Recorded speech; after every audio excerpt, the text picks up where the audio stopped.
Welcome. In this lecture, I'd like to go through some examples of what the equivalence classes would look like for equivalence relations. So to go ahead and get started. So the first example will be, I have to have a set because I have a relation. So my set is going to be, S is going to equal the integers.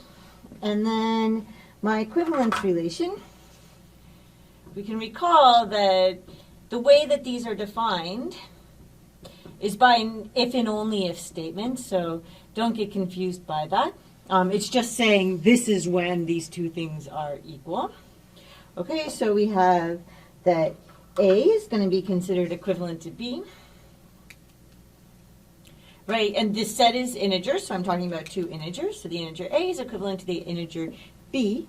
And then we're going to have that this is going to happen if and only if, and then it's equality here, so it's that A equals B. So that's precisely when we're going to consider them to be equivalent. So actually when they're equal. So if you think about it, what's an equivalence class, right? The equivalence class of 3, for example, would be everything related to 3. Well, here that's everything equal to 3. So it would only contain 3. And that works for each integer, okay? So in this circumstance, the equivalence classes would be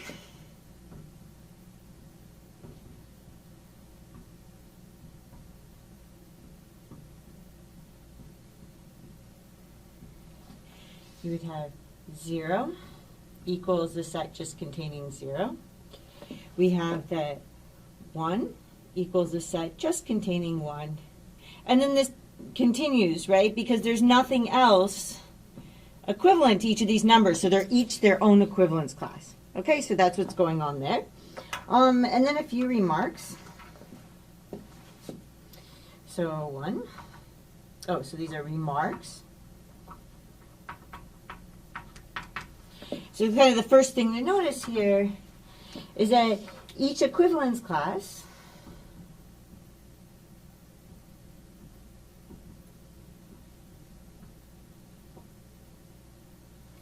so each equivalence class has precisely one element, right? And so precisely one element, right? This one has 1, that's it. Okay, so precisely, and this one has 2, that's it, because 1 was showing up twice, and so I was trying to, okay.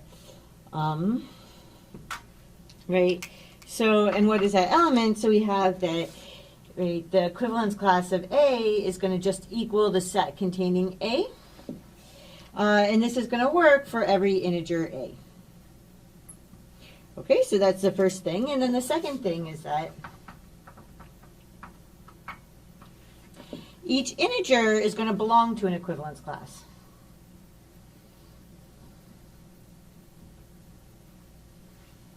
Okay, so each integer belongs to an equivalence class.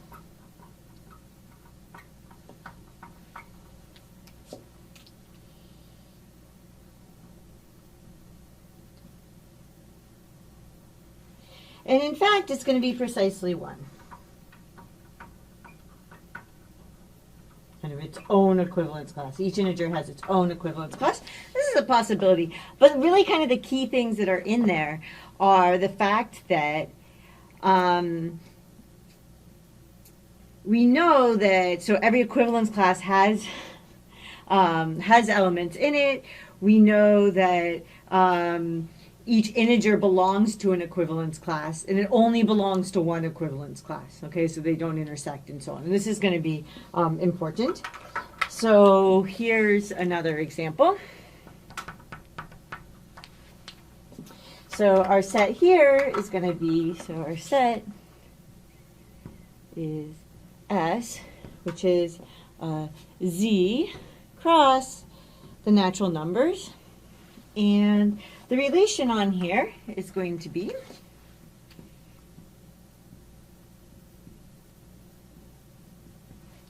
well, we're going to consider, so we have, this is a Cartesian product of two things, right? So it's going to be an ordered pair. So an ordered pair AB, we need to know when is it related to another ordered pair CD. And that's going to happen if and only if, and then this is kind of quite a statement, so we'll do it on its own line. So if and only if there exists, So there's going to exist integers k and l, but they can't be equal to 0. Okay, so this is just the integers without 0. Okay, such that, and then we have k times AB is going to equal L times CD. And what's actually cool, so you'd have to think about this for a little while, but we've actually just given a way to describe the rational numbers.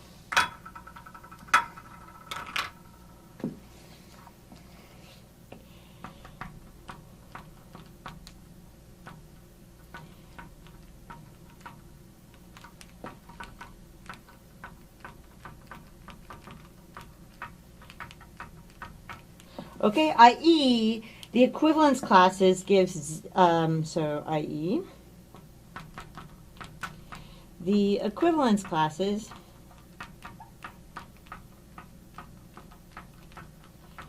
give the rational numbers as a set. Oh dear, that went off the edge. I was more worried about the fact that the markers are, I don't know if you can actually tell in the recording that the markers, I left them in a car that was minus 25 Celsius, and they're responding in all kinds of interesting ways to that, including exploding all over my hands. So, but we're going to finish this as long as we're started on it. But I was more worried about that and forgot to check that things didn't go off the side. Okay, so now we have. So this is just what it is as a set, but if you want to actually describe addition and multiplication, then there's more work in that. Okay, so we still need to worry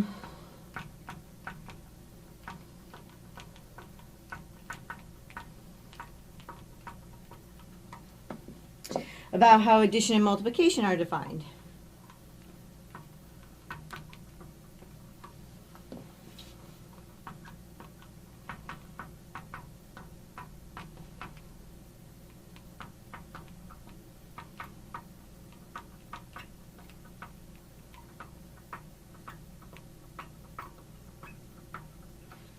Okay, so like this is kind of cool that so once you take a relation, equivalence relation, you really need an equivalence relation to do this, to form equivalence classes. But once you do this, then you know, you can do that by saying what's, you know, like this is everything equivalent to 1, in this circumstance it's just 1, this is everything equivalent to 2, in this circumstance it's just 2.